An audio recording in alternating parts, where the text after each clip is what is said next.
Each of us, in our own way, live our own lives. And our lives are independently different from each other from one sense. But in another sense, our lives are all the same. And it's in living our lives that we complete the mission that basically has been designated to each and every one of us. It's the actual process of living the life that is important to us, that basically manifests what it is that we're supposed to do, that keeps us in a situation of at least a remote feeling of success. Now, the important thing about living the life is living the life that basically has been destined to us.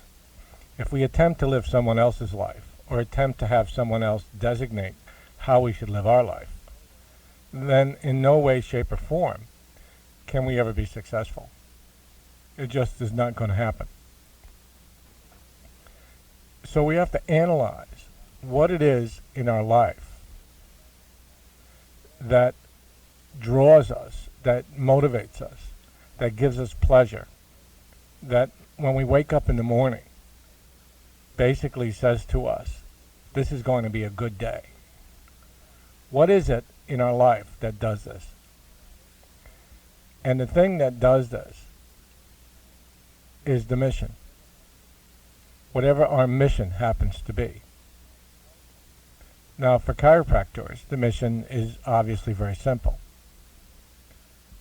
The mission is to be able to free people from interference of the expression of innate intelligence so that each individual can function to the best of their ability. It's as simple as that. Now, we complicate this. We can complicate this in any way, shape, or form that we want to. Just think of your education. You went to chiropractic school. It took you 4 years to take a simple idea, a simple concept called chiropractic, and to totally complicate it into something that basically ended up with you being more confused when you ended than you were when you started. And it's this whole concept, this whole idea, that basically is what we have to get around. See, what we have to do is go back to what our basic concepts are. What we have to do is start to understand what it is that basically makes us happy. Now, why'd you go to chiropractic school in the first place? What was it that led you to do that, to say, this is what I want to do with my life? And for some people, it looked like a good living. But if a good living is what your motivation is in life, you're never going to be happy because there's never going to be enough.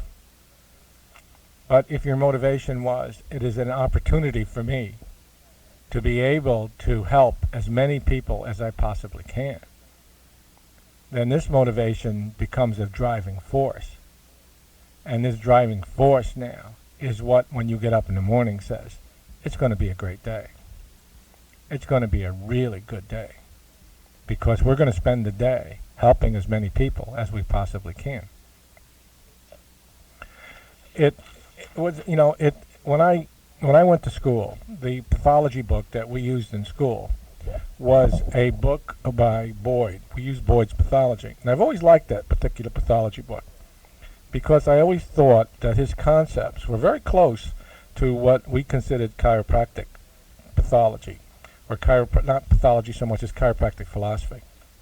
And I've saved the book. It's ancient, but I've saved it.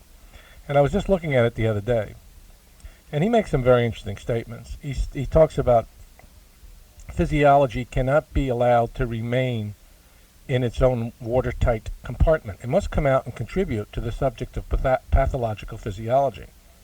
In the same way, pathology must not confine itself to a study of states, but must include a consideration of disordered processes. She's not talking about states, which is in most situations what medicine talks about, is the state of this or the state of that. But what he talks about here is altered function. And altered function is always the result of what the nervous system tells the tissue that it's supposed to do. And if it is out of sync with what's going on in the environment, then altered function then basically is what the medical physician calls disease. See, disease to him is an altered state. Disease to us is an altered function. He goes on to say, the world of medicine did not think that there was anything dead about the cellular pathology when Virchow poured the new wine of his vital spirit into the old bottles of tradition, and the bottles are not yet full.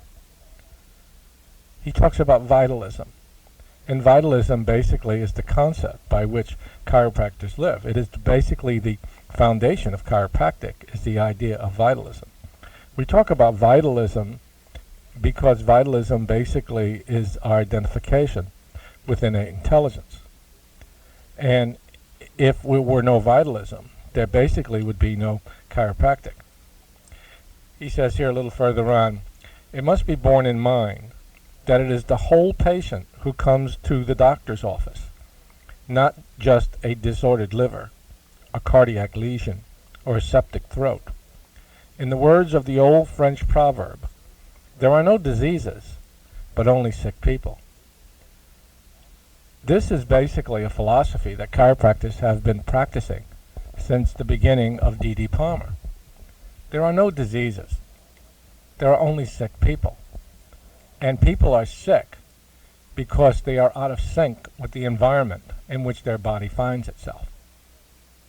Now, being out of sync with the environment in which the body finds itself means that you have altered function. And because the function is altered, you have to find the reason for altered function. Now, the reason for altered function is always the same. Always the same. And what it is basically an interference in the expression of life in that body. And life expresses itself through the nervous system. So there is an alteration or an interference in the nervous system which does not prevent the expression of life to be successfully manifested in that particular individual. As a result, he is out of sync with the environment in which he lives. His life is not successful. His life is now leaning towards the ultimate failure, which in illness is death. So you see, the importance of the adjustment is to enable the patient to be successful. See, we have to look at what's the purpose of chiropractic. Why would, in the world that we live in, why would there be an expression of anything called chiropractic? What's the function of chiropractic? Why do we need chiropractic? Why is it even here? And the reason is, very simply, the reason is that basically chiropractic is the only health service that treats individuals as human beings.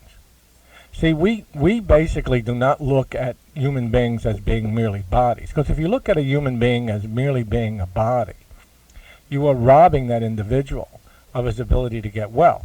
Sure, you can change the body. You can change the chemistry of the body by using various drugs. You can eliminate a pathological tissue by removing it with a scalpel or burning it out with a laser. Or you can use radiation to burn various things out, so those things are no longer there. But what have you done? See, exactly what is the advantage to this? What have you really done? So you've taken away the effect. You've taken away the reason that person didn't feel well, but you have not attacked the cause of why that person does not feel well.